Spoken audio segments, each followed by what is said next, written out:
來鄉親啊，繼續來看台北市中正一分局一個女警，18號到新北市三重埔一間婦產科的診所來生囝，因為大出血，診所甲送到大病院急救，但是也是救無轉來，亡生了。家屬是真傷心，質疑這診所延誤送病院將近25分鐘。診所發出着聲明，講因是馬上送病院。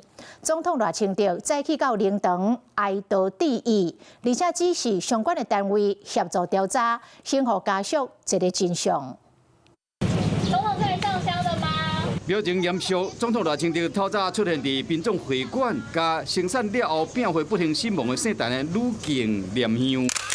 姓陳的女警佇台北市中正第一分局督察組，主要是負責元首的維安勤務，嘛得到模範警察獎。伊18去三重埔一間婦產科的診所生產，自然產了後病危被送到市立聯合病院，因過醫方評估無法度處理，後來佫轉到台北馬偕病院，因過最後醫護挽救無活。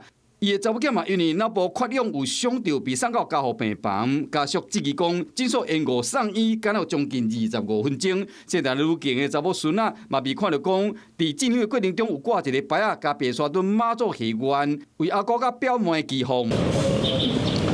早起，包括警政署長張榮興、內政部長劉世峰，攏去靈堂致意。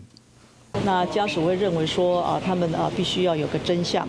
那所以總統也聽取了之後呢，大家希望說我們的同仁看什麼樣的程序可以來協助。那是一個非常優秀的同仁，撫恤的部分我們會協助來從優撫恤。非常扼腕的最後還是沒能把產婦救回來，我們也深感的遺憾跟不捨那現在相關單位已經介入調查我們會全力的配合。當時的產科診所出面聲明，第一時間就隨急救，並且送到病院搶救。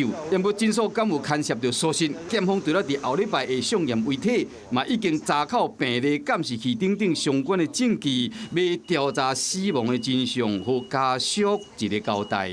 Hello， 我是張新文。想要搶先掌握最及時的新聞資訊嗎？趕快訂閱、按讚、開啟小鈴鐺，鎖定華視新聞 YouTube 頻道。